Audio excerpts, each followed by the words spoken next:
moitié, en processus. Est-ce qu'on m'entend? Oui? Ah, super. Ben oui, moi aussi, je m'entends. Oh. Alors, bon matin. Je suis tellement content d'être ici ce matin, d'amener la parole. Vous savez, une petite pause avec naissance du bébé numéro 5. Hein, ça, je disais à certains, je donne des numéros, comme ça, je ne mélange pas les noms, c'est plus simple. Mais il y a un nom avec Olivier qui a 1 mois officiellement.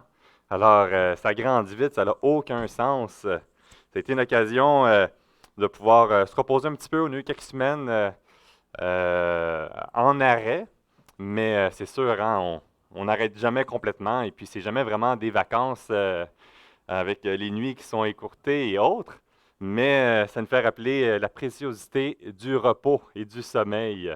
Alors, c'est pour une période et on est reconnaissant de ce petit ajout de bébé Olivier.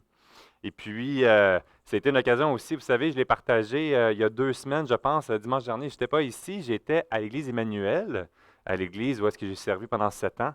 Et ça fait déjà 10 ans que j'ai commencé le ministère dans ma formation comme ouvrier à l'église de Terrebonne-Mascouche en décembre, il y a 10 ans. Fait que je faisais ce petit sursaut de voir que le temps avance tellement vite et j'ai tellement encore temps à apprendre. Je me sens encore dans les fondations, encore pas certainement à certains niveaux, un peu chambranlant de voir la grandeur, la profondeur, la richesse de la parole de Dieu.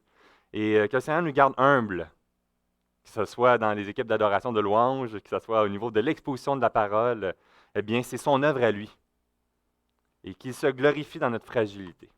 Alors, c'est ma prière, vraiment, dans l'année qui se termine, dans cette nouvelle année qui s'entame, dans cette joie de le servir en toute humilité, en reconnaissant que ce n'est pas parce que nous sommes bons que nous pourrons faire une œuvre incroyable dans l'ouest de l'île. Parce que j'ai enseigné dans l'ouest de l'île la semaine passée, mais dans la région du lac Saint-Jean ou dans l'ouest du Saguenay. Mais au contraire, c'est vraiment parce qu'on a un bon papa qui est tout-puissant et qui est glorieux. Ce matin, on se lance dans la suite de l'Évangile, hein, selon Luc. C'est dans cette étude que nous avons commencé il y a quelques semaines. On a pris une petite pause. Merci à notre frère Rénal qui a parcouru, qui a poursuivi aussi dans les chapitres 5 la dernière fois. Et là, on est rendu dans le chapitre 6. Je vous laisse en réalité le temps d'ouvrir votre Bible et de placer ou d'ouvrir l'application sur votre téléphone pour se rendre au chapitre 6. Mais des petites nouvelles dans la semaine dernière, donc c'était une grosse semaine tout de même. Prions pour notre frère Pierre-Paul. C'est vraiment une joie de t'avoir avec nous ce matin. Et on veut continuer à prier avec le deuil de notre sœur, Madame Marthe. C'était vraiment une occasion de se recueillir avec le service commémoratif. On est reconnaissant pour la technologie. Pour ceux qui ont manqué, il est disponible encore en ligne. Je ne sais pas pour combien de temps. Lundi dernier. On a eu la semaine passée aussi une rencontre stratégique du séminaire Sembec. J'en avais parlé il y a 2 semaines. Et à ce niveau-là, un des points qui est brûlant, c'est de renouveler et d'adapter dans notre réalité d'aujourd'hui la formation. Le séminaire forme des ouvriers, forme des pasteurs, forme des missionnaires, on va former des aumôniers, mais aussi dans les 3 sphères, les 3 échelons, des ouvriers, mais aussi des leaders dans l'Église. Des leaders, que ce soit au niveau diaconal, au niveau d'un ministère spécifique, au niveau du coaching. Alors, comment on peut former des hommes et des femmes qui vont servir activement dans l'Église locale et aussi vers l'extérieur, ainsi que former des disciples de Jésus-Christ. Avoir des cours, de la formation continue. Les ouvriers doivent être formés sans cesse. Ce n'est pas parce qu'on a eu notre bac que c'est terminé ou la maîtrise pour certains, qui est de dire, bon, ben, je sais tout ce que j'ai besoin de savoir, mais c'est une petite fondation pour poursuivre cette formation continue. Et tous disciples de Jésus-Christ, nous sommes appelés à grandir en parole et en vérité. Alors, comment on peut rendre ça accessible, la formation au Lac-Saint-Jean? Comment on peut développer du matériel ecclésiocentrique qui se forme, qui est utilisé dans l'Église locale et qu'on peut grandir ensemble avec des études de la formation pour les 3 sphères? Alors, c'est le lancement, il y a déjà du matériel et là, c'est de relancer du matériel adapté pour les groupes d'âge aussi. Alors, je trouve ça super emballant. Et ma prière, c'est de voir qu'est-ce qu'on peut faire aussi pour le Lac-Saint-Jean, pour de la formation ici directement. Alors, prions pour ce projet-là en soi dans les prochaines semaines, prochains mois. Finalement, une lettre de nouvelles a été lancée la semaine dernière. Vous n'avez pas reçu de courriel. Peut-être que vous pouvez aller voir dans votre courrier indésirable ou tout simplement, peut-être que vous n'êtes juste pas inscrit. Alors, si vous voyez nulle part, vous pouvez aller sur me contacter, m'envoyer un courriel privé ou envoyer sur le Facebook de l'Église pour dire j'aimerais être ajouté à la lettre de nouvelles de l'Église. Une fois par mois, on va mettre les informations dans cette lettre-là, les grands highlights en soi. Toujours, n'hésitez pas à utiliser le Facebook de l'Église, liker pour être à jour aux informations. S'il y a une grosse tempête, mais c'est une des moyens de communication, on va le mettre sur le Facebook de l'Église le matin même. Et le YouTube, si vous avez manqué les prédications, merci à Michel, là, qui fidèlement, là, semaine après semaine, met les prédications et les services en ligne. Il y a la diffusion en direct et par la suite, on peut le visionner. Et si vous avez manqué une partie en arrière ou revenir parce que vous avez manqué ou j'ai parlé trop vite, vous pouvez le réécouter, même réduire la vitesse si jamais je parle trop vite. Alors, ça donne un petit peu toutes les grandes informations. Et là, on est dans le chapitre 6. Puis, je l'ai dit dans l'introduction de cette série, il y a déjà quelques semaines, fait que c'est normal qu'on oublie, mais dans un évangile, il y a tellement de plein de petites perles qu'on a des fois envie de nous arrêter et décortiquer verset par verset. Et on peut perdre de perspective la grande idée que le Seigneur, le Saint-Esprit qui dirige, veut nous instruire. Et on va naviguer ensemble dans l'Évangile selon Luc. Et parfois, on va suivre donc la trame narrative. On va suivre vraiment le chapitre par chapitre des versets. On va un dimanche survoler un chapitre complet, puis des fois, on va s'attarder un petit peu plus sur une section. Mais il y a aussi il y a une trame thématique, il y a des enseignements, il y a un thème qui frappe fort et qui finalement peut regrouper plusieurs chapitres ensemble. Et des fois, on va survoler, puis on va s'attarder sur le thème en soi qui est frappé. Et c'est ce qu'on va faire aujourd'hui. On va parler sur ce thème, cet enseignement qui est très important et qui va nous aider à saisir parfois des enseignements, les motivations de pourquoi Jésus est en train de faire, qu'est-ce que ça représente réellement, pourquoi il y a tant de réactions présentement face à son ministère. Et l'un des thèmes qui est frappant, c'est au niveau du royaume de Dieu. Cette attente de l'établissement du royaume de Dieu à venir. Cette excitation que le Messie était justement le signe que le royaume arrivait, était là sur les traces. Et d'une profonde déception que ce n'était pas ce que les gens s'attendaient.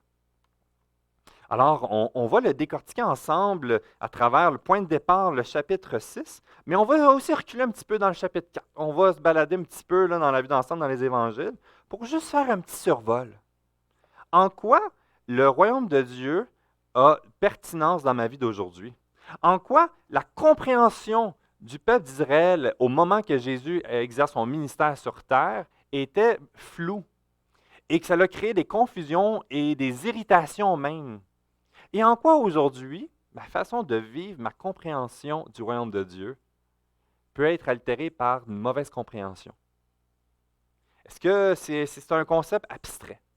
Est-ce que c'est pour plus tard? Ou est-ce que c'est pertinent et je suis en train de l'expérimenter aujourd'hui dans ma vie? En quoi ça a un impact dans ma marche avec Dieu aujourd'hui et demain?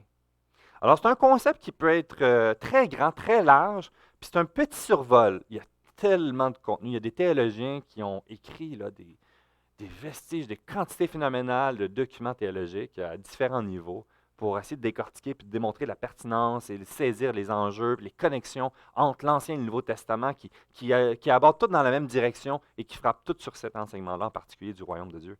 Et si vous voulez, vous pourrez le lire dans les prochains jours ou les prochaines semaines. Aujourd'hui, c'est tout simplement un petit survol. Alors, dans le chapitre 6, on est ici, et je ne vais pas le lire au complet. Il va y avoir, je vais le décortiquer en plus qu'une prédication. Il y a 3 sections en particulier que je trouve bien intéressantes. Et on va le voir, nous, aujourd'hui, à travers le ministère de Jésus.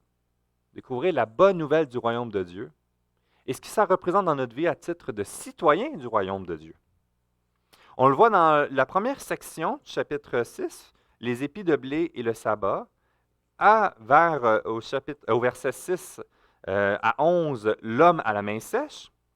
On va se réserver le verset 12 dans le choix des 12 apôtres, ainsi que le sermon sur la montagne pour les prédications en janvier. On va voir Et l'implication et le lien qu'on peut retrouver à ce niveau-là.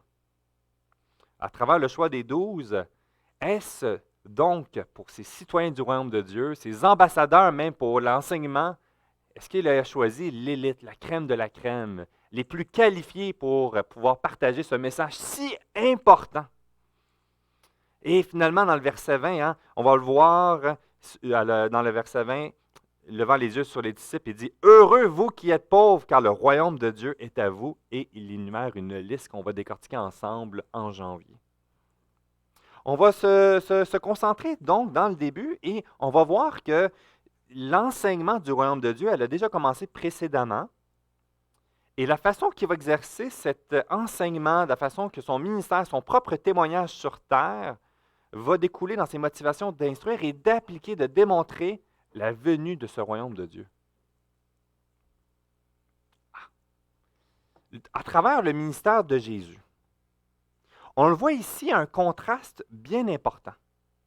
On le voit dans son ministère, hein, on le voit dans les premières réactions. On a parlé à quelques reprises dans les chapitres précédemment, une curiosité, hein, un émerveillement, une excitation même de voir cet enseignement, cette autorité qui se manifeste. Hey, des prodiges, ça ne se produit pas aujourd'hui de façon commune de dire « Ah, quelqu'un vient de guérir d'une façon miraculeuse tel nombre de personnes, il vient d'accomplir un miracle. » Et c'était la même chose dans cette époque aussi, c'est pas quelque chose qui se produisait de façon normale. Et là, un certain Jésus accomplit des miracles incroyables. On le voit dans le chapitre 4, ce début, ça commence. Et on voit les réactions des gens. On le voit dans le chapitre 4, les versets 28, ils furent... C'est ça, il y avait une colère qui était remplie, mais on le voit dans le verset 32, verset 36, plein de réactions. Certains, donc, foudroyés par ça, et là, il dit, qu'est-ce qui se passe ici, ça n'a pas de sens. Au niveau, certains se frappaient par la grandeur de sa doctrine. Hey, il avait une plus grande sagesse. Il enseignait là, avec droiture. Il était directement sur les textes. Et comment il peut avoir cette connaissance? Ça n'avait aucun sens. La grandeur de ses enseignements, la façon qu'il instruisait à travers, qu'il prenait l'Ancien Testament et il l'appliquait. Et il avait cette stupeur. Il y avait cette crainte. Ce n'est pas un homme normal. Ce n'est pas un simple enseignement. Ce n'est pas un simple homme qui arrive et hey, fils de charpentier, qu'est-ce qui se passe ici? Son ministère a tout fait sauf laisser les gens indifférents. Mais on va voir qu'il y a une transition avec les chapitres qui s'entament. Dans le chapitre 6, une colère augmente de plus en plus. La curiosité des gens de venir et d'observer se transforme dans un désir profond de le piéger, de le mettre à mort. Et c'est ce qu'on va voir progressivement dans les chapitres qui vont venir, les chefs religieux qui vont y poser des questions, qui vont attendre qu'il fasse l'erreur de faire un miracle pour le condamner. Hey, c'est grave, l'erreur de faire un miracle. Mais oui, c'est ce qu'on voit, c'est ce qu'on voit ici. Et déjà, on le voit dans la façon que Jésus va vivre. Les gens vont être, dans les chefs religieux, vont chercher à le piéger et le condamner et le discréditer devant tous. On le voit déjà dès le chapitre 6, dans les premiers versets, puis ça c'est intéressant, très banal, qui dit « Arriva le jour du sabbat », ici le verset 11, le jour du sabbat appelé second premier, que Jésus traversait le champ des blés, ses disciples arrachaient des épis et les mangeaient, après les avoir froissés dans leurs mains. Quelques pharisiens leur dirent, « Pourquoi faites-vous ce qui n'est pas permis de faire pendant le sabbat? » Jésus leur répondit, « N'avez-vous pas lu ce que fit David lorsqu'il eut faim, lui et ceux qui étaient avec lui? Comment il entra dans la maison de Dieu et prit du pain de préposition et mangeant, et en donna à ceux qui étaient avec lui, bien qu'il ne soit permis qu'aux sacrificateurs de les manger? » Il leur dit, « Le Fils de l'homme est maître même du sabbat. » Et ça continue dans cette guérison qui se produit dans les versets 6 à 11. Et la condamnation puis le reproche qui est fait encore, c'est quoi? Dans une autre journée, un autre jour de sabbat, à nouveau, il ose faire une guérison. En abomination, avec un scandale d'enfreindre les règles du sabbat. S'il venait de Dieu, il n'enfreindrait pas ses propres règles. Et ça peut nous poser la question, mais qu'est-ce qu'il est en train de dire? Est-ce que on met tout l'Ancien Testament dans les vidanges, puis que Jésus est en train de dire tout est mauvais. Ici, il y a une nuance très importante à mettre dans la perspective. Dans l'enseignement de Jésus, il va confronter les idoles dans le cœur des gens. On va le voir à plusieurs reprises. Et ici, il n'est pas en train de remettre en question le sabbat, mais tous les ajouts qui ont été faits sur le sabbat. Vous savez, ça c'est tellement intéressant. Tellement dans la crainte dans le peuple d'Israël, dans les chefs religieux, d'enfreindre les règles, qu'on rajoutait des règles afin de ne pas se rendre à la règle qu'il ne fallait pas enfreindre. Et là, on en rajoutait, puis on en rajoutait, puis on en rajoutait, puis on les définissait. Vous savez, dans la Talmud, où on voit les règles et la loi du peuple d'Israël, il y a au niveau du sabbat 24 chapitres qui leur est réservé pour décrire les règles. Un système hyper complexe. Vous savez, pour les rabbins, ça pouvait prendre 2 ans et demi pour étudier un seul chapitre. Ça donne juste l'idée de la grandeur du système complexe qui n'a rien à voir avec la loi de Dieu, avec ce qui représentait le sabbat en soi. Et dans aucun moment, donc, nous voyons dans le chapitre 6, Jésus enfreint le sabbat. Ce n'est pas ça qu'il est en train de faire. Mais oui, il enfreint les règles que les hommes ont rajoutées afin de se justifier. De dire, voici ce que je fais. Donc, ce qui est intéressant, ce n'est pas nécessairement le miracle que Jésus a accompli qui était source de colère nécessairement, mais c'est de voir qu'il ne respectait pas les attentes de comment les chefs religieux désiraient que ça soit accompli. Parce qu'à l'époque, il était interdit, même pour un médecin, de pouvoir soigner un patient ou quoi que ce soit qui était malade le jour du sabbat, il devait attendre. Mais ce n'est pas ça, la loi de Dieu. Ici, donc, à travers, ça met en lumière cet enjeu, puis cette complexité. Puis il y a un mélange qui est présent.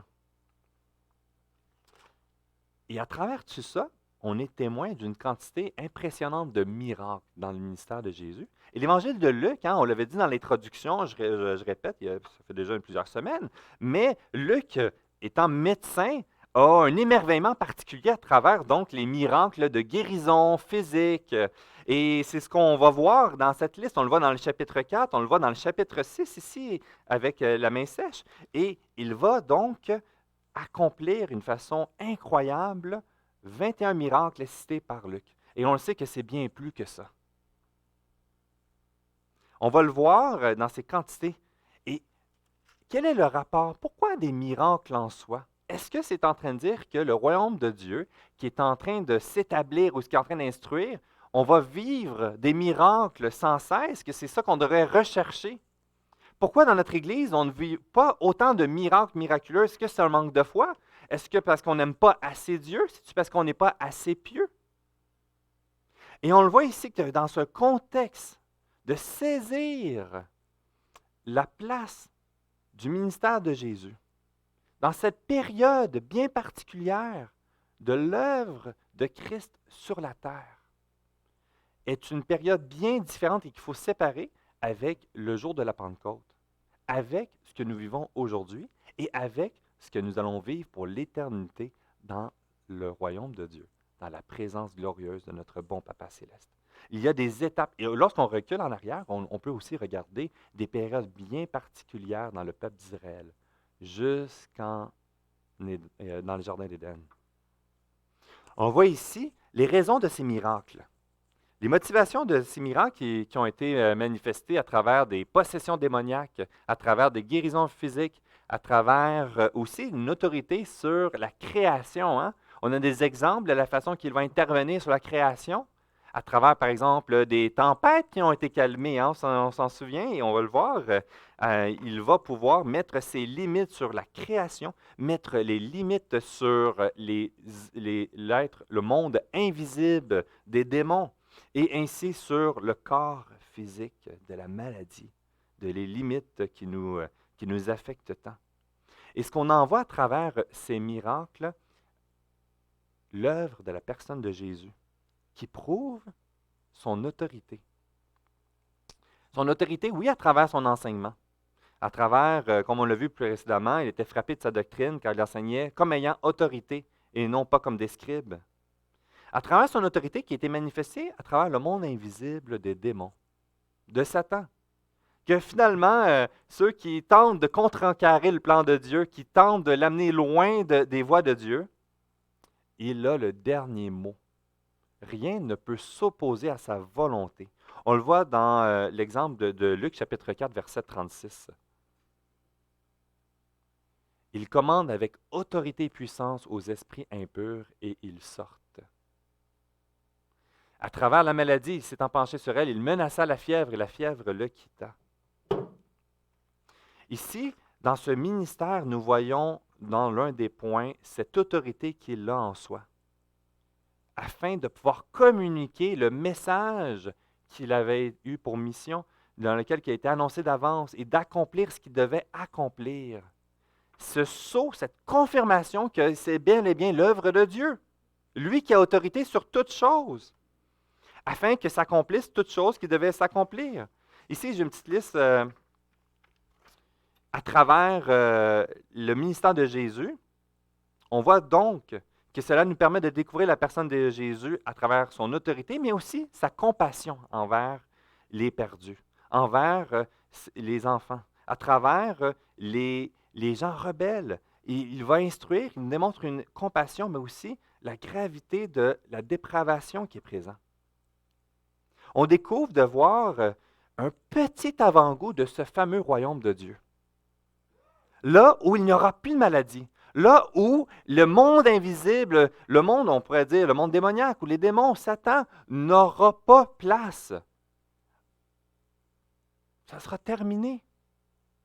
Il n'y aura plus cette lutte du péché dans notre propre nature.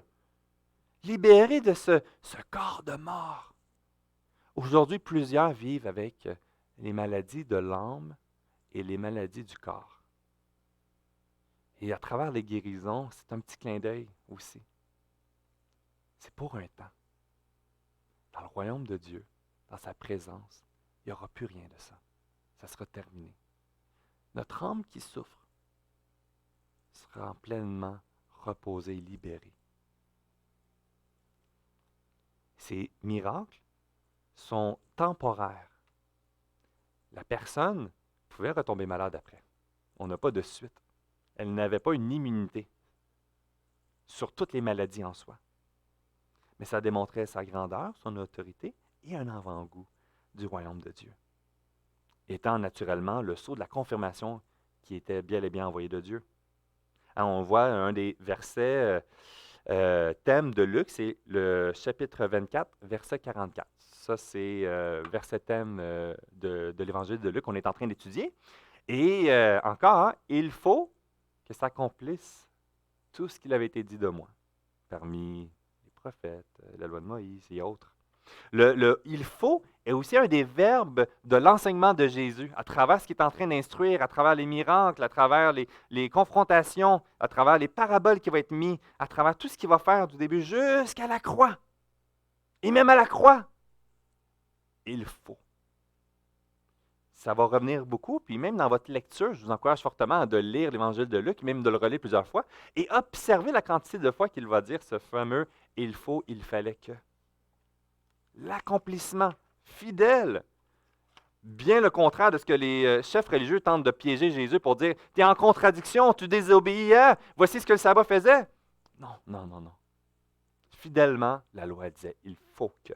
Et je vais l'accomplir fidèlement dans les moindres petits détails. Mais pas les règles que l'homme cherchait à accomplir, se justifier.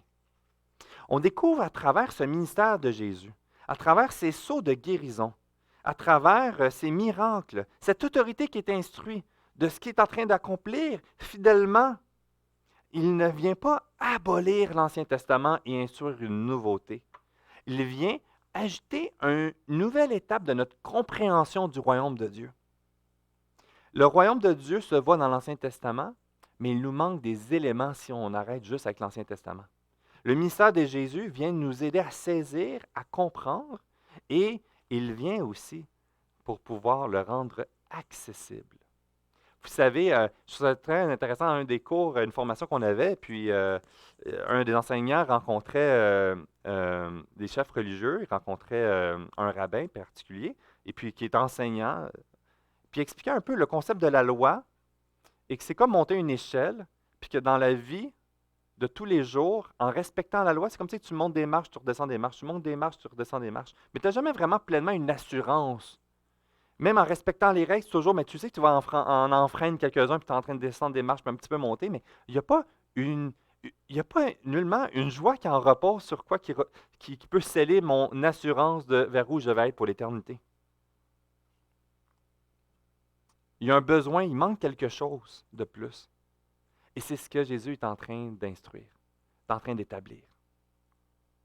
Il dit, ici dans Luc 4, verset 43, il leur dit, il faut aussi que j'annonce aux autres villes la bonne nouvelle du royaume de Dieu. Car c'est pour ça que j'ai été envoyé. Une bonne nouvelle. Ce n'est pas quelque chose donc de nouveau. C'est quelque chose qui a déjà été présent. Et ici, c'est une petite grille que... on va quand même bien, oui. Alors, la révélation du royaume de Dieu est présente depuis le début. On peut le voir, puis ça c'est intéressant, c'est un petit schéma pour nous aider à saisir la façon que le royaume s'établit, il se révèle et il se transmet, et de pouvoir l'expérimenter. Alors, dans cette révélation, on a un modèle établi dans le Jardin d'Éden. Ce n'était pas le royaume de Dieu, mais c'était le modèle dans lequel on est appelé à vivre. Et la chute est venue bousiller ce modèle-là. Elle est venue le détruire. Par la suite, en Abraham, on a le royaume qui est promis. À travers David et Salomon, le royaume est annoncé. Et à travers Jésus-Christ, dans le ministère de sa vie, de sa mort et de sa résurrection, nous apprenons que le royaume est proche. Il nous instruit sur comment il est accessible. Il nous instruit sur ce qu'elle change dans notre vie. L'œuvre du royaume de Dieu dans cette annonce qui est proche. C'est ce qu'on va le voir dans la suite du chapitre 6. Et le retour de Christ sera finalement le royaume accompli. Donc aujourd'hui, on est d'accord, hein, Christ n'est pas revenu encore et le royaume n'est pas encore accompli. Nous ne sommes pas donc dans le royaume présentement. Comment saisir ce concept dans cette transition qu'on est en train de goûter de plus en plus? Il y a une fondation qui s'est établie à travers le ministère de Jésus. Là, aujourd'hui, on est après le ministère de Jésus, après l'établissement de l'Église. On est dans l'Église locale, dans cette période qui attend le retour de Christ. Est-ce qu'on est complètement dans un attente, donc un côté abstrait? Oui, oui, je comprends que le royaume de Dieu, mais concrètement, c'est quand que je vais être dans sa présence que je vais le vivre? Ou est-ce qu'aujourd'hui, je peux le goûter pleinement? Là? Je suis un disciple de Jésus-Christ. Rien ne peut m'arriver parce que j'aime Dieu. Est-ce que les promesses s'accomplissent parfaitement dans ma vie d'aujourd'hui? Et ça, c'est un point qui est dur à parfaitement bien saisir. Parce qu'on ne saisit pas, premièrement, ce que représente le royaume de Dieu dans notre vie. Parce qu'on ne l'a pas goûté, on n'est pas dedans. C'est dur d'expliquer quelque chose, de le vivre pleinement quand on n'est pas dedans, on ne l'expérimente pas. Des fois, c'est d'expliquer des choses à nos enfants, puis on essaie d'expliquer de quoi qu'ils essaient de comprendre, mais c'est dur parce qu'on n'est pas là en soi. Mais, par exemple, les enfants peuvent vivre des injustices, puis les décisions qu'on prend. Puis c'est pas parfait. Mais ils vont comprendre quand ils vont être parents. Il y a des choses, des fois, on ne peut pas se payer ça. Mais quand ils vont être responsables de leurs finances, ils vont le comprendre. Tu peux suivre tous les cours que tu veux sur l'éducation d'enfants. Mais quand tu vas avoir des enfants, tu vas comprendre ce que ça représente réellement. Pourtant, ce n'est pas ça que le livre m'a dit. Pourtant, j'ai respecté toutes les leçons. Oui, mais tu as besoin de le vivre. C'est facile de dire qu'il faut pardonner, puis d'expliquer le pardon. Mais quand tu vis une offense puis un scandale, et que là, tu dois goûter vraiment le pardon, puis l'appliquer dans ta vie, c'est là que tu comprends ce que ça représente puis le prix qui est cher. La même chose dans le royaume de Dieu, c'est qu'on découvre qu'il y a une réalité qui est présente et une réalité à venir, mais il est très dur à saisir parfaitement certains aspects. Je trouve intéressant ici un des références sur la doctrine du royaume de Dieu, c'est George Eldon Ladd. Il donne certains indicateurs. Le mot royaume de Dieu représente et confirme un caractère surnaturel qui n'est donc pas comparable à ce qu'on peut voir ici sur terre. Dieu peut donner le royaume aux hommes, mais les hommes ne peuvent pas donner le royaume les uns aux autres. Les hommes peuvent entrer dans ce royaume, mais jamais ne peuvent le construire, le bâtir. Les hommes peuvent accueillir ce royaume et en être des héritiers, le posséder, mais ils ne pourront jamais l'établir, le royaume de Dieu. Les hommes peuvent rejeter le royaume de Dieu, c'est-à-dire refuser de le recevoir ou d'y entrer, mais il est impossible de le détruire. Ils peuvent l'attendre, prier pour sa venue, le chercher. On peut annoncer, prêcher le royaume de Dieu, mais c'est seulement Dieu qui l'accorde. Luc chapitre 12, verset 32, qui est la référence concernant Dieu seul accorde le royaume de Dieu aux hommes. Ça reflète donc le concept d'un royaume qui résume une parole de l'Évangile de Jean qui dit « Ma royauté n'est pas de ce monde. Si ma royauté était de ce monde, mes gardes auraient combattu pour que je ne sois point livré aux Juifs. Mais ma royauté maintenant n'est pas ici. » Il y a un concept donc qu'on peut recevoir concrètement aujourd'hui, cette réalité d'être citoyen du royaume de Dieu. Le royaume s'établit. Il a déjà été annoncé. Il y avait déjà un modèle précédemment. Christ a rendu accessible et le rapprochement du royaume de Dieu se manifeste concrètement dans l'œuvre de Christ. On est en train d'y goûter sans y goûter parfaitement. On peut déjà avoir notre carte de citoyen sans être dans ce royaume en soi. Cette tension va nous amener à discerner qu'est-ce qui est à venir et qu'est-ce qui est présent.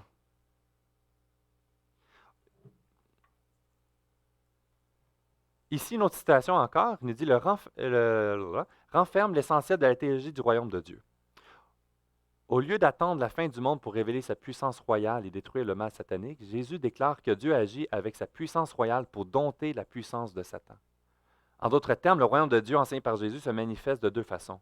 À la fin de ce monde pour détruire Satan et dans la mission de Jésus pour le lier. Avant la destruction finale de Satan, les hommes peuvent être délivrés de son pouvoir. Comme dans la prière de notre frère Rénald, on est encore dans ce corps de mort, mais on n'est plus esclave du péché. Et on est dans cette lutte qui est présente avec cette espérance qu'un jour, ça va être terminé. Un jour, il n'y aura plus de cette lutte avec la mise à mort du péché jour après jour, que les mensonges, la colère qui est présente, tout ce qui en renferme. J'ai cette assurance qu'aujourd'hui, un jour, ça va être terminé, mais encore aujourd'hui, c'est un être pécheur. Je suis donc dans cette tension j'ai cette libération, mais je lutte encore avec aujourd'hui. Alors, loin de moi de m'enorgueillir et de dire, bon, mais j'ai terminé ma lutte. Je suis un enfant de Dieu, j'ai plus de péché.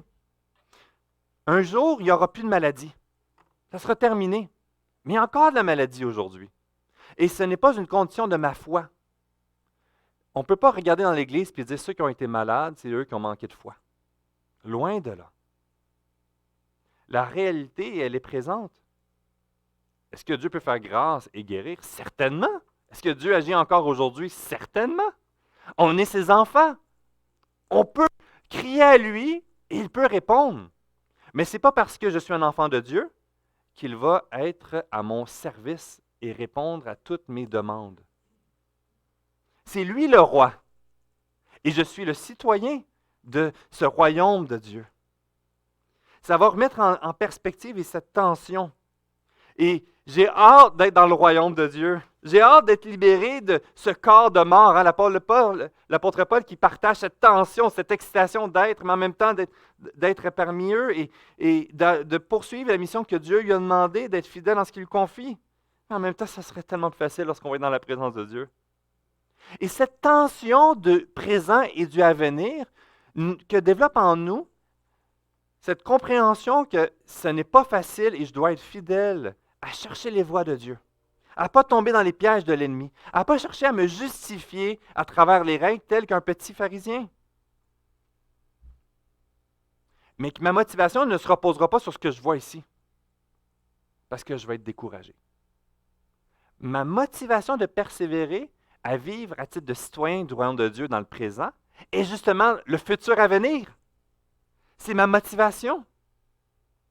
Ça va être un impact sur notre fidélité à titre de disciple de Jésus-Christ et d'église locale. Nous persévérons ensemble.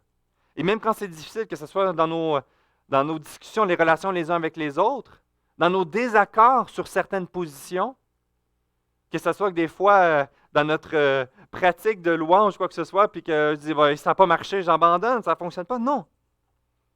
Le Seigneur nous utilise dans notre fragilité et il se glorifie.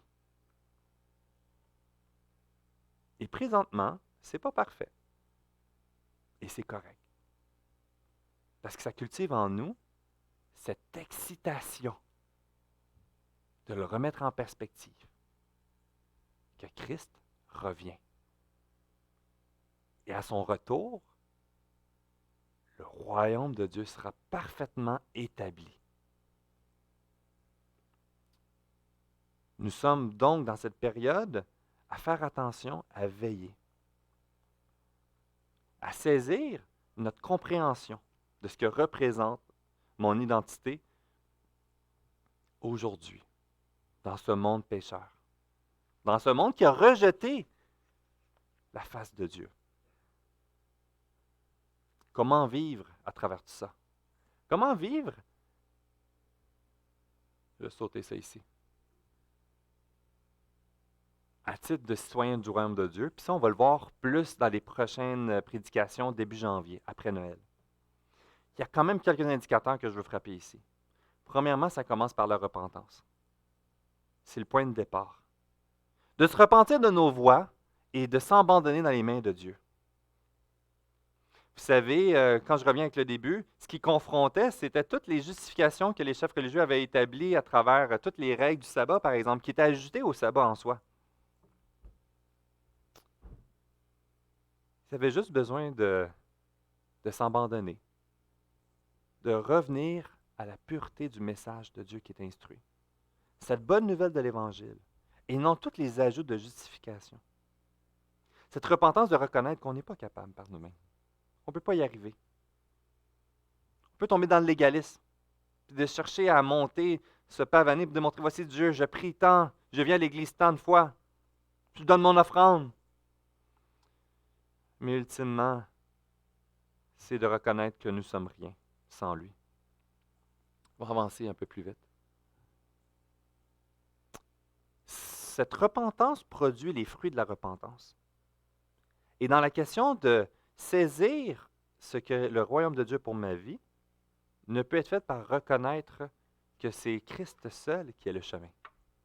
Le ministère que nous allons découvrir, ses enseignements, les miracles, l'autorité, la façon qu'il va enseigner, instruire, la richesse des paraboles. Et notre frère Pierre-Paul qui va être une série dans les paraboles, et il y a tellement de richesses à découvrir et des enseignements qui s'appliquent dans nos vies. Ultimement, dans nous conduire à nous humilier et à nous abandonner dans ses bras et de le laisser, lui, faire cette œuvre dans notre vie. Ces fruits que nous ne pouvons pas reproduire pleinement, c'est la religiosité. Les fruits d'une digne repentance, c'est l'œuvre du Saint-Esprit dans notre vie. Ça se manifeste à travers donc une Église bien imparfaite, mais qui célèbre un Dieu parfait. À travers nos manquements, mais qu'on se confie en lui puis qu'on s'abandonne. Je leur ai donné ta parole et le monde les haït, parce qu'ils ne sont pas de ce monde, comme moi je ne suis pas de ce monde. Je ne te prie pas de les ôter du monde, mais de les préserver du mal. Ils ne sont pas du monde, comme je ne suis pas du monde. Sanctifie-la par ta vérité. Ta parole est la vérité. Comme tu m'as envoyé dans le monde, je les ai aussi envoyés dans le monde et je me sanctifie moi-même pour eux, afin qu'ils soient sanctifiés par la vérité. Et le danger avec ça, c'est qu'on a des modèles de mauvais royaumes autour de nous. On peut bâtir même notre propre petit royaume sur terre ici et mettre Dieu dans une boîte qui fonctionne bien dans notre compréhension de ce que devrait être le royaume. Mais Dieu n'est pas à notre service. Ce n'est pas pour notre gloire à nous. Pourquoi je vis telle injustice? Mais parce que le monde est injuste présentement. Il est rebelle. Il s'est éloigné de Dieu.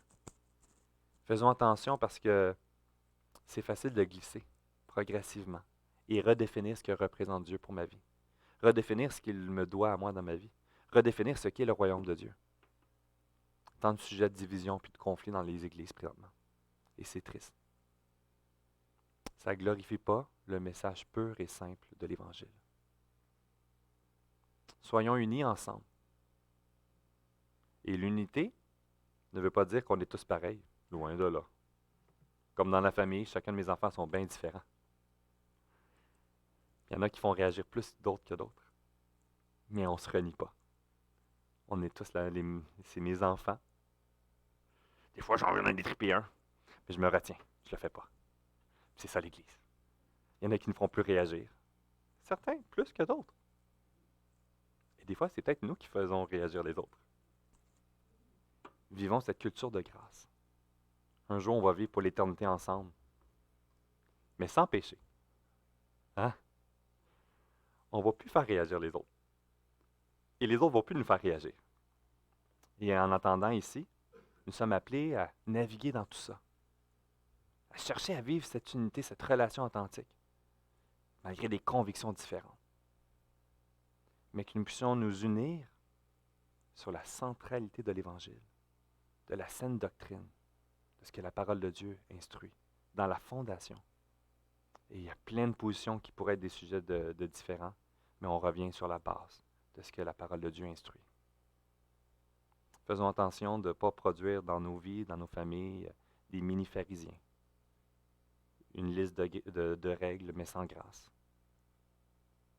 Faisons attention de ne pas perdre d'émerveillement notre identité à venir et de ne pas chercher à trouver notre joie sur le présent seulement, car nous serons déçus, tôt ou tard. C'est une question de temps. On va découvrir dans la suite du chapitre 6, en janvier, à travers le choix des 12, et ainsi que le fameux sermon sur la montagne, ce que l'œuvre du royaume de Dieu, à titre de citoyen, comment le vivre, et que c'est par sa grâce seule, tout comme il a choisi ses 12. Alors, prions là-dessus, mettons ce temps dans les mains de Dieu. À sonder nos cœurs, à quel point mon émerveillement, ce que mon cœur désire le plus, est réellement le royaume à venir. Comment je le vis concrètement aujourd'hui? En quoi ça change ma vie? Comment je le transmets? Avec humilité, avec une culture de grâce les uns avec les autres. De voir comment Christ a instruit, a vécu les injustices. Quel modèle pour notre vie aujourd'hui? Prions. Seigneur Dieu, aujourd'hui, on vient avec un esprit de reconnaissance, parce que tu as tout accompli. Nous avons accès à cette parole, cette grandeur de la richesse de la Bible que tu as protégée avec le temps. On peut voir ce Dieu saint, découvrir que rien ne t'est impossible. Même ce qui est incroyable, c'est quand on regarde le monde autour de nous, cette folie, cette arrogance, puis on se dit, ouf, qui va venir à toi, Seigneur? Qui va te sauver? On voit la dureté du cœur. Les gens ne veulent même pas m'entendre parler de toi, qui entendent le mot Dieu se mettent en colère. Et ce qui est impressionnant, c'est que c'est ce qu'on voit même dans ton propre ministère. Toi qui as accompli des miracles, toi qui as enseigné avec autorité, certains cherchaient à te mettre à mort. Ces chefs religieux qui étaient confrontés dans leur cœur par leur idolâtrie. Et l'un des grands messages d'encouragement qu'on peut découvrir en particulier, dans Acte 15, il est dit que quelques-uns du parti des pharisiens qui avaient cru se levèrent en disant qu'il fallait synchrocer les païens. Mais on voit ici dans Acte 15 que des pharisiens avaient cru. Parmi ceux qui étaient confrontés, que peut-être même ceux qui étaient en colère la première fois qu'ils ont entendu, tu en as amené certains à toi, allant même jusqu'à prendre Paul auprès de toi. C'est rien aujourd'hui. Tu as agi à l'époque et tu continues d'agir aujourd'hui. Tu peux sauver parmi ceux qui, lorsqu'ils entendent le mot Dieu, se mettent en colère. Seigneur, que nous soyons fidèles à annoncer la venue du royaume de Dieu. Fidèles à annoncer qu'il est possible d'être citoyen de ce royaume par l'œuvre de Christ seul. Seigneur Dieu, que nous puissions Avancer avec crainte et humilité, aujourd'hui, demain, et jusqu'à ce que tu reviendras nous chercher. Parce que c'est possible par ta grâce seule. Et c'est uniquement pour ta gloire. Pour ta gloire seule. Amen. Amen. Alors, dans cette série de Luc,